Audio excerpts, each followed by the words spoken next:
Hello everyone, and welcome back to the Religious Education Initiative at St. George.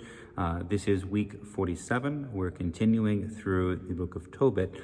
Last time we saw Tobias and Sarah get married, and although Tobit expected there was a danger of death in the bridal chamber, however, through his obedience to the instructions of the Archangel Raphael, through his trust in and faithfulness to God, and by means of a veiled revelation of the Lord's coming incarnation in the burning and smoke of the heart and liver of the fish on the incense, both Tobias and Sarah were preserved in the bridal chamber. So after they lived, Raguel prepared a 14-day feast in celebration of the marriage.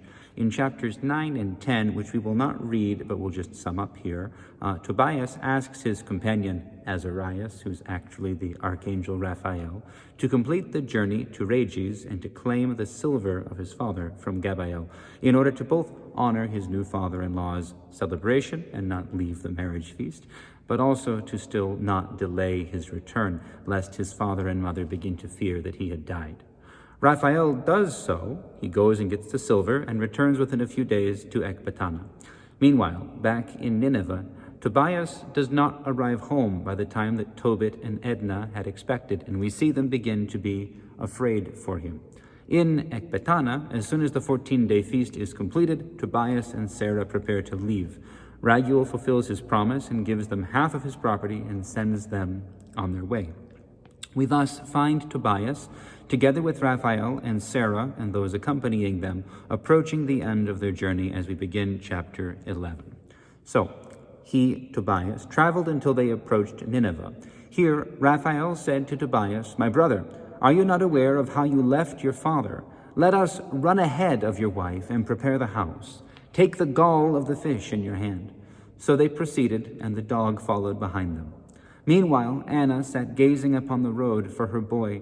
She perceived that he was coming and said to the father, "Behold, your son is coming, and the man traveling with him." Raphael said, "I know that the eyes of your father will open. Rub the gall on his eyes. When the eyes sting, he will rub them and cause the white film to fall away. He will then see you." Then Anna ran up to her son and fell upon his neck and said to him, "I have seen you, my child. From this day I am now ready to die." So they both wept. Then Tobit came out of the door. He stumbled, but his son ran up to him. He took hold of his father and dabbed the gall on the eyes of his father, saying, "Father, take courage." Then, as his eyes stung, he rubbed them, and the white films peeled off from the corners of his eyes. When he saw his son, he fell upon his neck, weeping, and said, "Blessed are you, O God, and blessed is your name unto the ages. Blessed are all your holy angels, for you scourged me, but had mercy on me. Behold, I see Tobias my son." His son went in rejoicing, and told his father the great things that had happened to him in Media. Then Tobit rejoiced, and blessed God as he went to meet his daughter-in-law at the gate of Nineveh. But those who saw him as he walked along were amazed that he could see. Tobit gave thanks before them because God had mercy on him. Then, as Tobit drew near to meet Sarah, his daughter-in-law, he blessed her, saying, "May you be in good health, my daughter. Blessed is God who brought you to us, and blessed are your father and your mother." So there was rejoicing among all his brethren in Nineveh. Even Ahikar and his nephew Nadab came, for the wedding feast for Tobias was kept with gladness for 7 days. Then beginning chapter 12. Tobit summoned his son Tobias and said to him, "My son, see to the wages of the man who went with you, and we must add to them." Tobias replied to him, "My father, it is no harm for me to give him half of what I brought, for he brought me safely to you. He healed my wife, and he brought me the silver. Likewise he healed you." The elderly man replied, "He more than earned it." So he called the angel and said to him, "Take half of everything you brought." Then Raphael secretly called the two of them and said to them, "Bless God and give him thanks. Ascribe greatness to him and give thanks in the presence of all the living for what he has done for you. It is good to bless God and to exalt his name. Make known the words of God's works honorably and do not delay to give thanks to him. It is noble to keep hidden the secret of a king, but it is glorious to unveil the works of God. Do good, and evil will not find you. Prayer is good with fasting, almsgiving, and righteousness. A few prayers with righteousness are better than many prayers with wrongdoing. It is better to do almsgiving than to lay up gold, for almsgiving rescues one from death, and it will wash away every sin. Those who do almsgiving and are righteous will be full of life, but those who sin are enemies of their own life. I will not hide anything from you. Indeed, I did say that it is good to conceal the secret of a king, but to reveal gloriously the works of God. Now, when you and your daughter-in-law Sarah prayed, I brought the remembrance of your prayer before the Holy One. When you also buried the dead, I was likewise present with you. Then too, when you did not hesitate to stand up and leave your dinner so as to depart and care for the dead, your doing what is good did not escape me, but I was with you. Now, God sent me to heal you and Sarah your daughter-in-law. I am Raphael, one of the 7 holy angels who report the prayers of the saints and who enter before the glory of the Holy One. The 2 of them were troubled and fell upon their faces, for they were afraid. But he said to them, Do not be afraid, for peace shall be with you. But bless God forever. For I did not come of my own good will, but rather by the will of our God. Therefore bless him forever. All these days I appeared to you. I did not eat or drink, but you were seeing a vision. Now give thanks to God, because I am ascending to him who sent me. Write in a book everything that was accomplished. Then they stood up, but no longer saw him. They acknowledged the great and wondrous works of God, and how the angel of the Lord had appeared to them. So, a few things that we can say about this. First, we don't get anywhere else in the Bible such a long discourse from an angel. And he tells us what angels do. He tells us that he was with Tobit and Sarah as they were praying, that he heard their prayer, and he brought their prayer to God. Not that God can't hear, but we see already established here this reality that we experience still as Christians.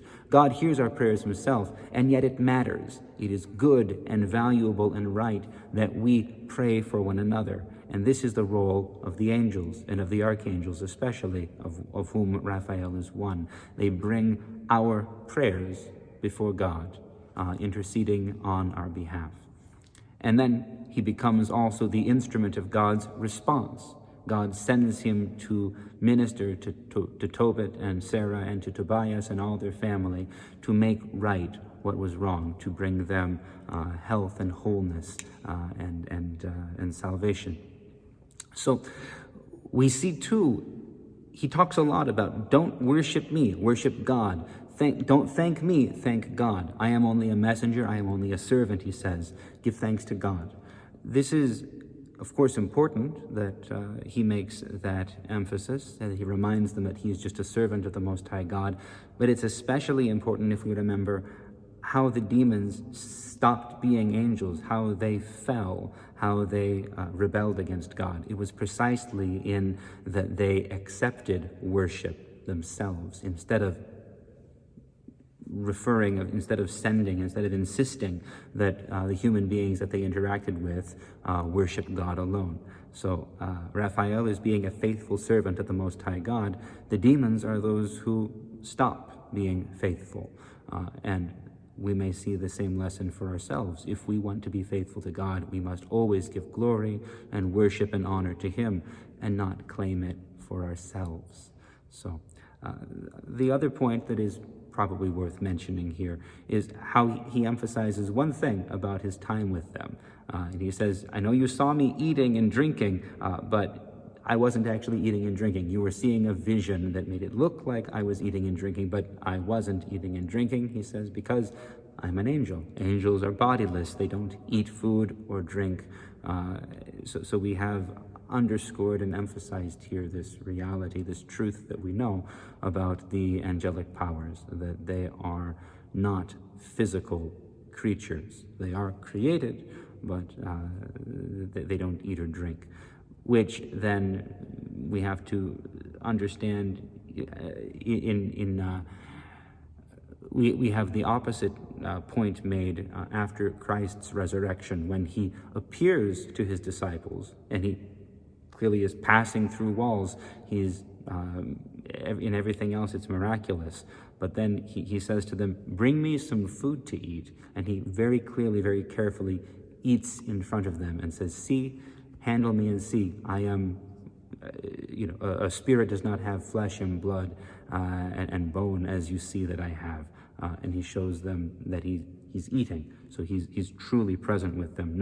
It's not a vision, it is a reality. So we have this distinction drawn too between the spiritual powers on the one hand, of whom Raphael is one, who doesn't eat, but in order to maintain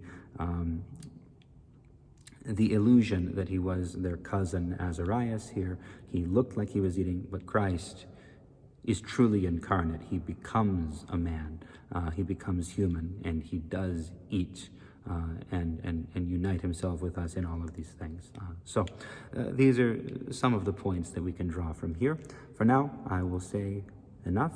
God bless you all. I will see you next, on day 2, so Wednesday. So God bless you all. Bye-bye.